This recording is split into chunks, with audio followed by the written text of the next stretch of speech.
गजर भक्तीचा सोहळा आनंदाचा हर हर महादेव मंडळी. नमस्कार, माझं नाव अनुष्का. तुमच्या सर्वांचे महाशिवरात्री विशेष या भागात स्वागत करते. मंडळी, सर्वप्रथम तुम्हा सर्वांना महाशिवरात्रीच्या मनपूर्वक शुभेच्छा. आज आपण नागपुरातील महाल येथील स्थित कल्याणेश्वर मंदिर येथे आलेलो आहोत. चला तर या भागाला आपण सुरुवात करूया.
या भागाला सुरुवात करण्याआधी आपण भोसलेकालीन इतिहास लाभलेलं हे मंदिर म्हणजेच की महाल येथील कल्याणेश्वर मंदिर याविषयी सविस्तर माहिती जाणून घेऊया.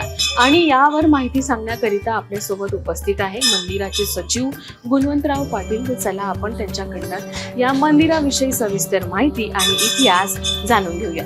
नमस्कार, मी गुणवंतराव पाटील, तीर्थक्षेत्र कल्याणेश्वर महाल नागपूर तर मी सचिव आहे.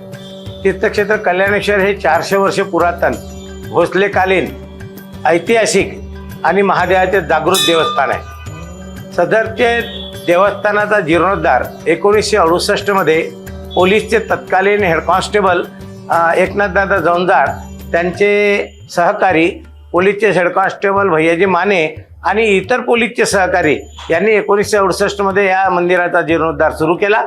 आणि 1982 मध्ये या मंदिराची ही भव्य दिव्य वास्तू तयार झाली. या कामामध्ये अनेक पोलिसांच्या त्यावेळच्या पोलीस कर्मचारी संघटना होता. नागपूरची पोलीस कर्मचारी संघटना, SRBची पोलीस कर्मचारी संघटना, अकोल्याची पोलीस कर्मचारी संघटना आणि पूर्ण महाराष्ट्राच्या पोलीस कर्मचारी संघटना ज्या होत्या त्यांनी आपल्या पैशाच्या रूपाने योगदान या बांधकामामध्ये दिलेलं आहे. पहिली ट्रस्टी पोलीसची जिथे होती 1982 मध्ये हे रजिस्टर करण्यात आलं मंदिर. आणि याची पहिली जी ट्रस्टी होती हे सर्व पोलीस अधिकारी आणि कर्मचाऱ्यांची ट्रस्टी होती. 1982 पासून या मंदिरामध्ये श्रावण उत्सव, हिंदी भाषिक श्रावण उत्सव आणि मराठी भाषिक श्राविद्ध असे दोन्ही श्रावण उत्सव आम्ही साजरे करत असतो.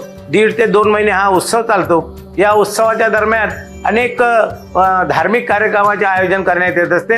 भागवत कथा, देवी भागवत कथा, शिवपुराण कथा आणि विष्णू पुराण कथा अशा कथेचं आम्ही आयोजन करतो. आणि सोबतच महालात आणि हे मध्यभागी नागपुरातल्या मध्यभागी मंदिर असून जवळच संघाचे मुख्यालय आहे आणि त्यामुळे इथे अनेक भाविक दर्शनासाठी येतात. मोठे मोठे लोक येतात, विदेशातून सुद्धा लोक येतात. माजी पंतप्रधान नरसिंहरावजी त्यांनी सुद्धा या मंदिराला दर्शन देऊन महादेवाचे आशीर्वाद प्राप्त केले आहेत. अनेक पुढारी येतात, मोठे मोठे राज्यपाल आणि आयुक्त, सचिव दर्जाचे अधिकारी येथे येऊन अभिषेक करताना. आमचे लोकनेते माननीय नितीनजी गडकरी तर ते सहपरिवार दर सोमवारी आणि महाशिवरात्रीला सहपरिवार इथे येऊन महादेवाला अभिषेक करून त्यांचे आशीर्वाद प्राप्त करून घेतात. धन्यवाद. मंडळी, जसं की आपण आता महालातील कल्याणेश्वर मंदिर या मंदिराविषयी संपूर्ण माहिती आणि इतिहास जाणून घेतला, त्याचप्रमाणे अनेक भाविकांना शिवपिंड आणि महाशिवरात्री याबद्दल अनेक प्रश्न त्यांच्या मनात असतात. त्या प्रश्नांची उत्तर सुद्धा या व्हिडिओ मार्फत म्हणजेच की या विशेष एपिसोड मार्फत आपण जाणून घेऊया.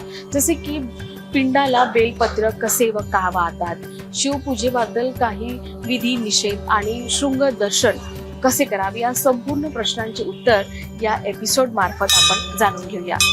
शिवाला बेल का व कसे व्हावे. बेलपत्रामध्ये शिवतत्व अधिकाधिक आकृष्ट करून घेण्याची क्षमता असते, त्यामुळे शिवाला बेलपत्र वाहलं जातं. शिवाला बेलपत्र वाहताना ते पिंडेवर उघडे ठेवून त्याचे देठ पिंडेकडे आणि टोक आपल्याकडे येईल याची काळजी घ्यावी. दुसरा महत्वाचा प्रश्न म्हणजे शिवपूजेतील काही विधिनिषेध. पांढऱ्या अक्षता वाहा. या अक्षतांकडे शिवाच्या लहरी आकर्षित होतात. हळद कुंकू वाहू नये. हळद कुंकू उत्पत्तीचे प्रतीक आहे, म्हणून लयाची देवता असलेल्या शिवाला ते वाहू नये. तिसरा महत्वाचा प्रश्न म्हणजे शुद्ध दर्शन कसे करावे.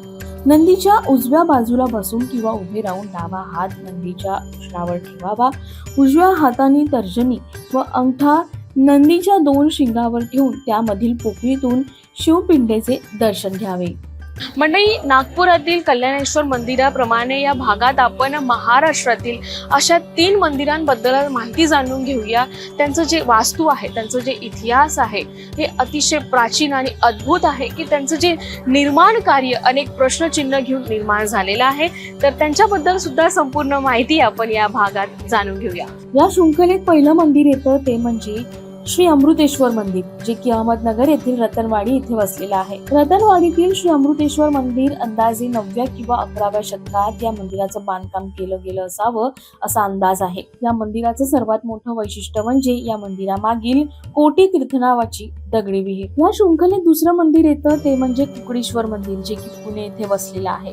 हे मंदिर कुकडी नदीच्या उगमाजवळ वसलेलं असून 9व्या शतकातील बांधलं गेलेलं हे मंदिर प्राचीन शिल्पकलेचं एक उदाहरण आहे.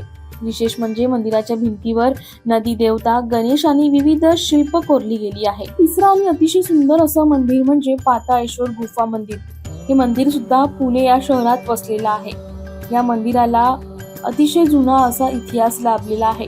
8व्या शतकात या मंदिराचं बांधकाम केलं गेलं असावं असा अंदाज आहे.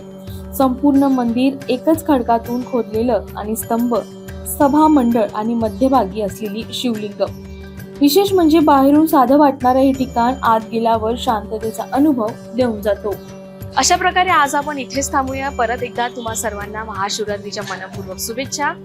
नमस्कार. तो चाय का दीवाना ऐसा भाई चाहिए, चाय का दीवाना ऐसा भाई चाहिए, चाय चाहिए हमें, चाय चाहिए, चाय चाहिए हमें, चाय चाहिए, हम चाय के दीवाने, हमें चाय चाहिए. To know more about franchisee details, call Kirti premium अगरबत्ती, संत जनांचे कीर्तनांची अनुभूती. कीर्ती प्रीमियम अगरबत्ती आता 12 प्रकारच्या सुगंधात उपलब्ध. कीर्ती प्रीमियम अगरबत्ती, सुगंधशी जसं निसर्गाचे स्पर्शाची अनुभूती. कीर्ती प्रीमियम अगरबत्ती आता 12 प्रकारच्या सुगंधात उपलब्ध.